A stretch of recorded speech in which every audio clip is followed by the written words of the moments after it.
World leaders once again burst out laughing at Donald Trump. I'm not saying it figuratively, I am saying it literally.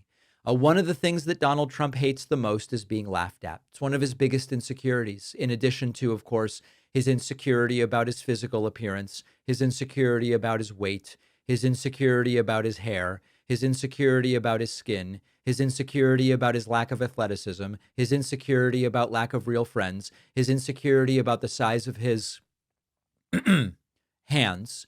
Other than those things, one of the things that Donald Trump really hates is being laughed at. And world leaders are again openly laughing at Donald Trump. This time, because it happens so often, this time it's because Donald Trump claimed to have solved the conflict between Albania and Azerbaijan. Now you might be saying, Azerbaijan? Right, Trump meant Azerbaijan. And I guess he was also thinking of Armenia, not Albania. None of it makes any sense, but this is a reference to this video of Trump claiming to have solved a problem that didn't exist. To think that we settled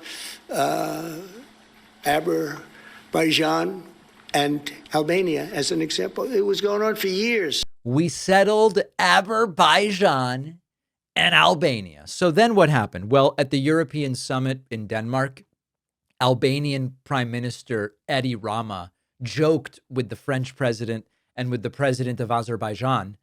I guess we now have solved a problem that doesn't exist. And they have a grand old laugh at Donald Trump.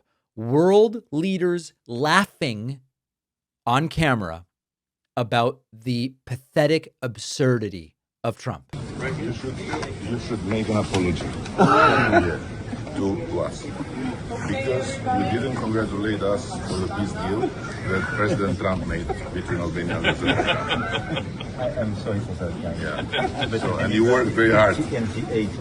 You didn't congratulate us on the peace deal that we made that Donald Trump took credit for. And they laugh because there, of course, is no such peace deal. They have never been at war. Now, this is like another one of these stupid Trump. Yes. Okay.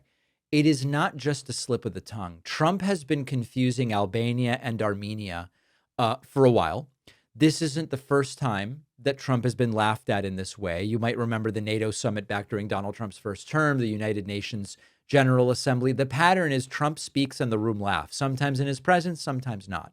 When Trump embarrasses himself on the world stage, defenders pivot to the same talking point. We don't care what sissy Europeans think about us. That's what the big, strong MAGA boys like to say. That argument completely misses the point. This is not about seeking Europe's approval. We don't need the French president going, Trump's so great. He's so dreamy. This is about credibility that affects you and it affects me. When world leaders are literally laughing at the United States president, when Trump is the laughingstock of global leaders, we don't look strong. We don't look independent. We look stupid. Diplomacy runs on trust and respect. And if the world looks at us and sees an American president who can't distinguish Albania from Armenia, and says Azerbaijan, how does that make anyone say, oh, we need the U.S. involved in these negotiations? We need the United States' voice on this issue or that issue. Now, of course, Trump promised the opposite. Trump argued we were not respected under Biden. But finally, when he kicks Biden out and comes in and does his big, strong boy, that we're going to be respected again. But it's not happening. Trump has become a running joke. He's the punchline to global leadership jokes. And the other heads of state are laughing at him. So saying, oh, I don't care, go wear your berets and get your baguettes and we don't care what you sissies say. Well, we're being humiliated globally and it's not good. America's influence depends on being taken seriously. If no one takes you seriously, you don't have influence. That has to do with adversaries, right? We need to be respected by our adversaries, but we also need to be respected by our allies. And Trump can't even get through a conversation without mixing up countries. And the laughter from Europe is not just about Trump. It's about what Trump has turned the United States into. I'm embarrassed and humiliated by it. If you think that this is an important storyline, the humiliation and lack of respect for the country around the world, Make sure you've liked this video on YouTube. Make sure you've hit that subscribe button. We're going to take a quick break and talk to Mike Nellis next. You know, I'll often talk to my friends about what do we really think is private on our computers and on our phones. And many people believe that their emails are genuinely private. And it turns out that a lot of the email services are looking at your emails and can look at your emails even after you have deleted them, which is why I recommend our sponsor, StartMail, a trusted name in secure email for more than a decade. StartMail is based in the Netherlands. Netherlands is known for very strong data protection laws.